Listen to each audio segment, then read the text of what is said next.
everyone, and welcome to Heartbeat Alaska Native News and Native Information. I'm Jeannie Green. Well, Heartbeat Alaska continues to march around the world.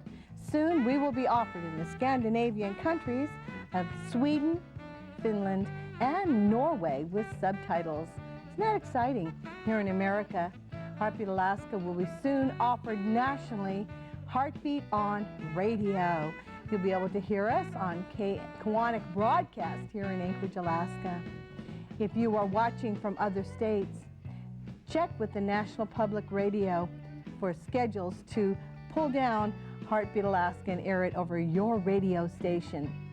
On today's program, we travel to Athabascan country to Venetie. I have some very good friends in Venetie. It's a fabulous village. We'll learn about the history of that village. We'll go bear hunting and run the rivers with the first chief. Venetie, Alaska is home to some very good friends of mine. One of them's name is Gary Simple. He invited us out to a duck hunting camp. Things got a little exciting when they had an unexpected visitor.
Venetie, Alaska, tribal land, Venetie tribal government, it's called.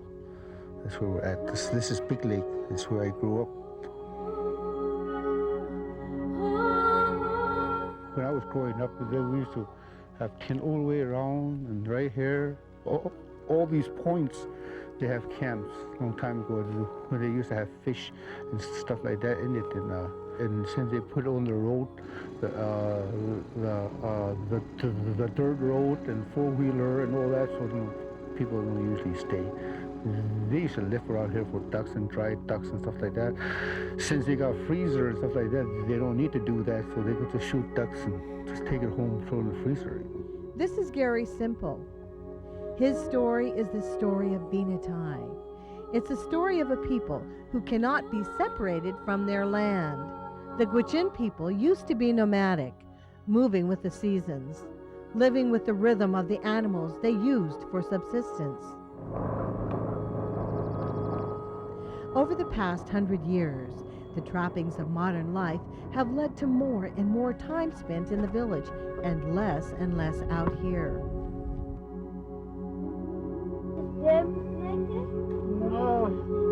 Now Gary's family is one of the few that still come and camp out here on Big Lake.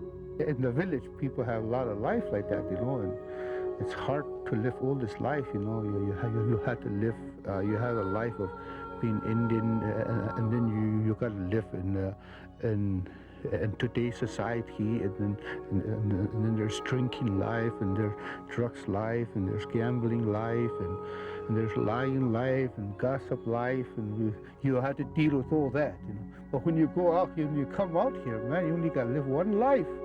It's really a place where you get close to your husband or to your wife or to your kids and to the nature of what God had made, Praise. That nature is what sets Venetie apart. When the Alaska Native Claims Settlement Act passed in 1971, the native village of Venetie wouldn't take money. All they wanted was their land, 1.8 million acres of pristine wilderness. It's an area about the size of Rhode Island and Delaware put together.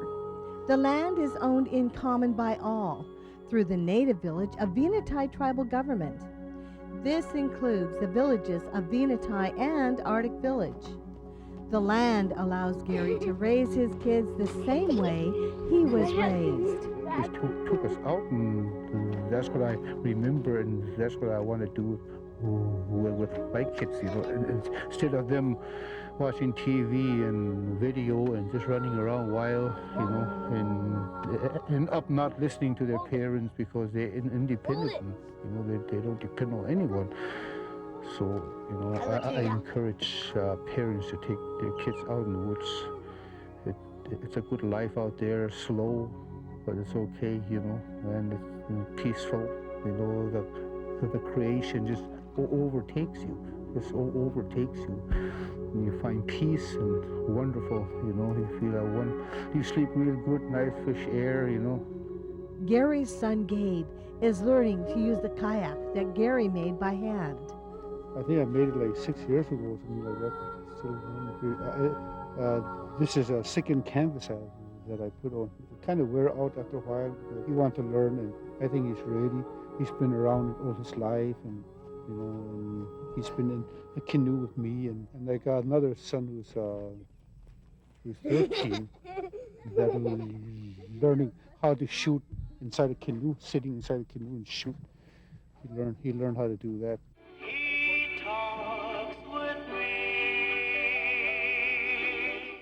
Knowing how to shoot is especially important when unwanted guests stop by camp. She saw him right over there. That little girl just went back to use the bathroom too, only 15 minutes before that. When we came back yesterday, me and my son, and our tent was tore down, you know. He just tore it down. He took out the box and stole our roast beef moose that we were going to, and stuff like that. And we know he's around, so we went to sleep. And at night we could hear him walking back there, running around.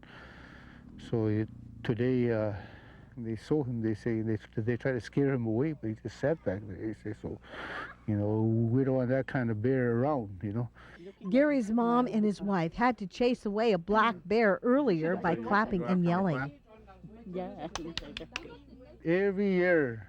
Since I was a kid, as long as I remember, a black bear is always part of duck hunting excitement. Then, just as dinner is almost ready, there's a movement in the trees.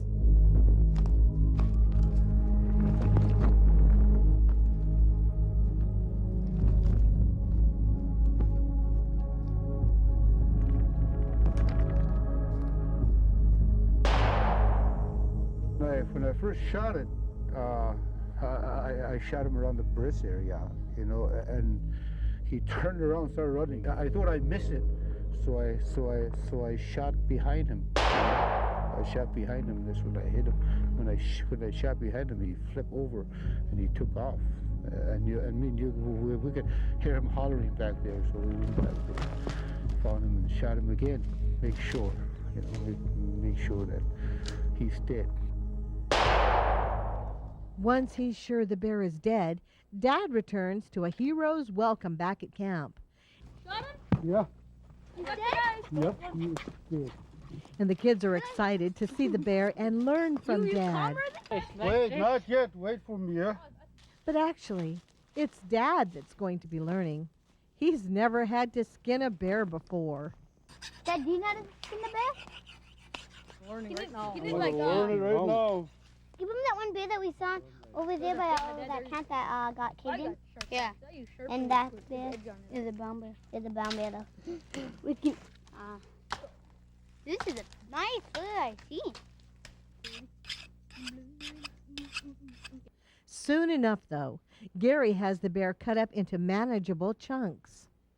Well, I'm just packing it up to so my son can pack it down on the packboard. See? Have you Gabe? How's it, Gabe? It's good. Now he can pack it back down. And then my little girl, like, you know, to run around, and I don't want my kids to get real scared, you know. And when they do that, they become afraid of the woods. Mostly my girl will do that, you know. Tell me what you got there. Yeah, look. 30-30. foot. It went through, but it stopped and went like that. People out here don't usually eat bear, but I do. You know, I love bear. Yeah, we'll take the meat in, see if they want to cook it for potlatch tomorrow or whatever they want to do with it. And I took only a ham, so I'm going to smoke that and cook and fry it up, I guess. Yeah, we always share what we have all the time, ducks, moose, whatever we can, you know. We kind of figure out who don't have stuff and who don't have hunters living with them and stuff like that, and we usually share with those people like that, you know. As the sun sinks low over Big Lake, it's finally time for dinner and time for stories around the family fire. It's really good to bring your kids out in the woods because this is where they learn to depend on you instead of depending on themselves. Because when kids only stay in the village, they don't depend on their family, I mean their mom and dad no more. They just run around wild and do anything they want because, you know, the village is there, you know, so they feel so safe. So I encourage people to take their kids out in the woods where their kids learn how to depend on their dad and their mom for survival out there, you know, so they could, and then when they could go home, they could experience that, you know, and parents would have a chance to talk with their kids out here, tell a story about when your kids, and their kids will love that, you know. They love your story. Instead of hearing war story and rated R movie and stuff like that, they could listen to you, you know, and build a relationship between you and your kids, you know. Out here, it's wonderful because nothing is interference, you know? And that's wonderful for me.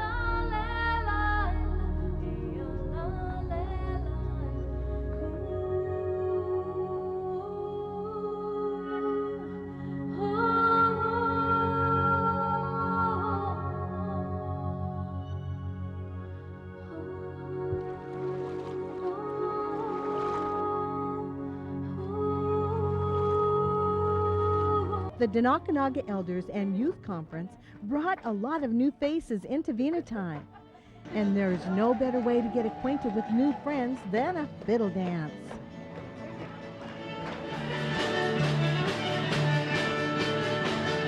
It's a toe-tapping good time for everybody, even if you're not sure which foot is which.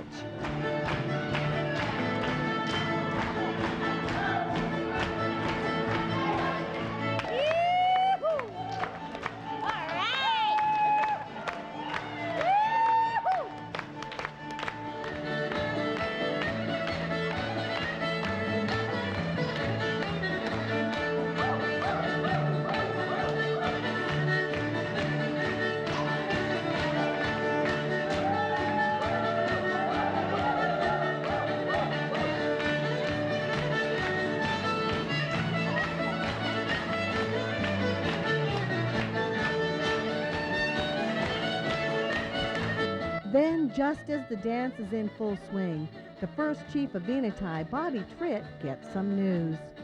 He hears of a boat that is stranded about 16 miles downriver from Venetie.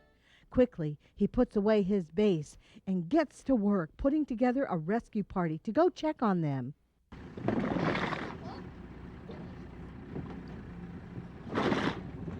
With some extra gas, a little food, and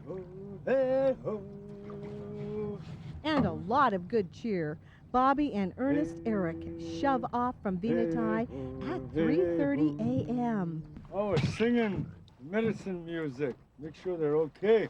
Hey, ho, hey, ho. Hey, hey, ho, hey, ho. The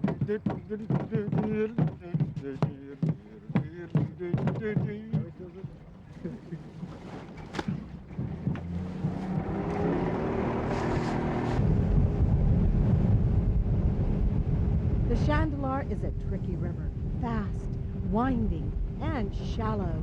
It's easy to run aground or get stuck in snags. The combination of cold meltwater and fast current means the river can quickly turn deadly.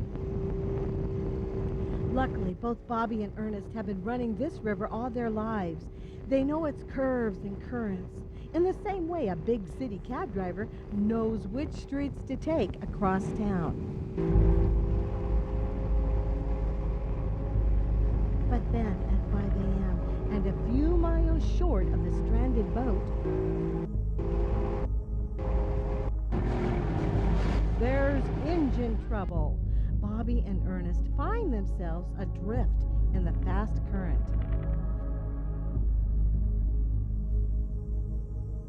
After a lot of head scratching and checking the spark plugs, it's clear the engine is done for. Out here, there is no radio, no phone, just 1.8 million acres of wilderness.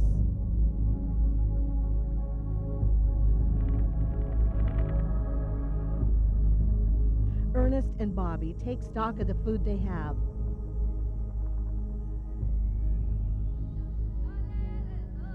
It'll be several hours before anyone in the village realizes they are overdue.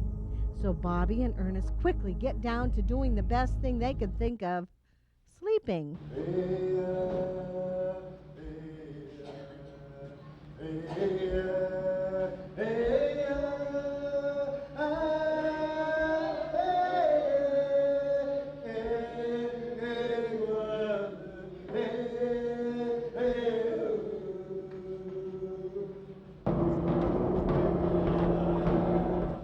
Then around noon, Ernest hears a skiff coming from the village. That's probably John Erick. The way I look like, no? Wow.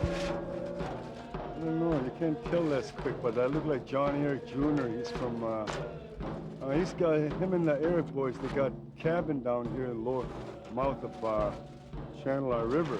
It turns out to be John Erick. John is taking an elder back to Fort Yukon.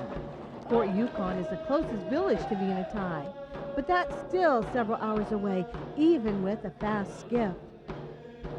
Because of his concerns for the elder, John continues on to Fort Yukon, but promises to phone back to Venetie as soon as he gets there.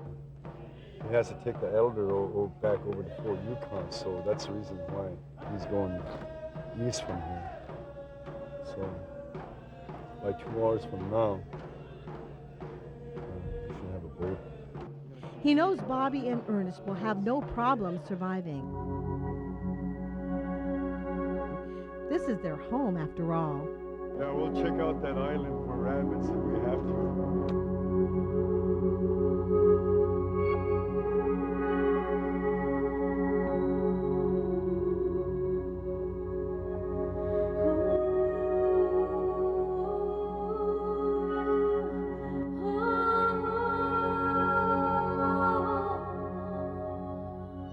After 5 more hours under the sun that never goes away, the boys hear another skiff coming.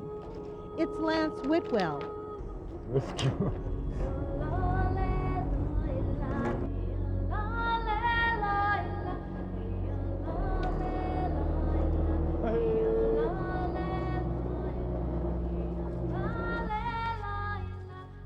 The three decide to continue downriver to look for the stranded boat. Go down and rescue the rest of the people here.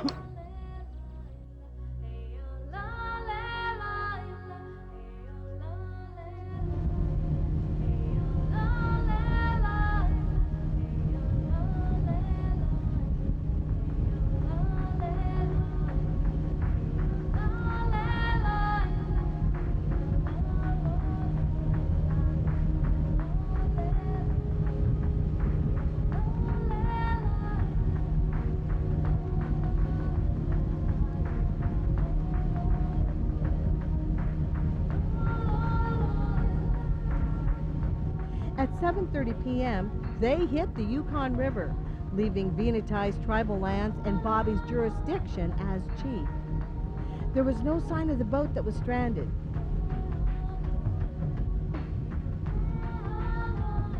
They decided to head 2 hours upriver to Fort Yukon to get more fuel and supplies for the return to Venetie.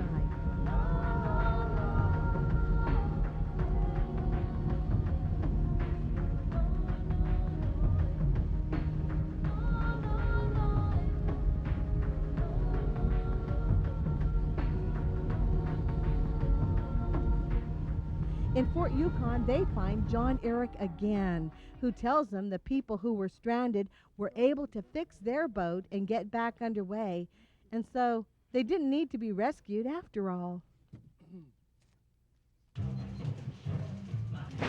How do you knock it in? After a stop in town to call home, What'd your wife have to say? Oh, we're happy. She's safe, and she knows that we're safe, but we just didn't get the message right that those other guys' boat is okay. They're heading back down to their home, but we didn't get the word, so we end up here. the boys returned to the river, positive that they did the right thing, despite all the problems along the way. I think we've done our job from giving up our time and stuff like this for this kind of stuff, and this is what we do in a rural area. Anybody that needs help or in a rescue, as voluntarily, we go out, no matter who you are, chief, teacher, advisor, tribe, you know, this is part of our people done it for many years.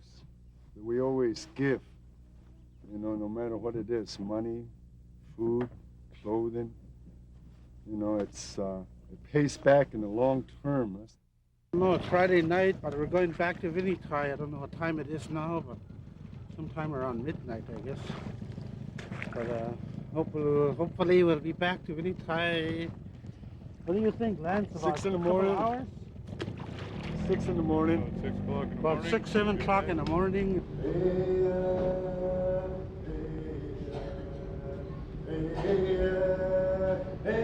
After almost 30 hours on the water, the boys arrive back home.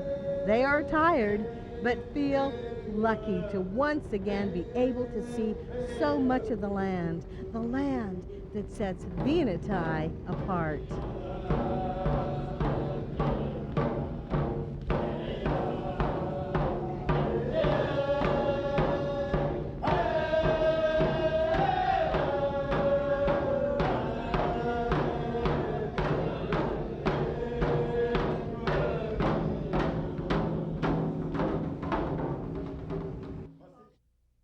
Thank you everyone from Venetie and Wright's Air Service for your help in this story. Wright's Air Service got us out to Venetie, and we sure appreciate you people. They're located in Fairbanks, Alaska. Jump on their plane next time you're in that area. And thank all of you for joining us. Before we leave, we want to hear some more of that great Athabascan fiddle music. So here it is. God bless every single one of you. We'll see you again next week.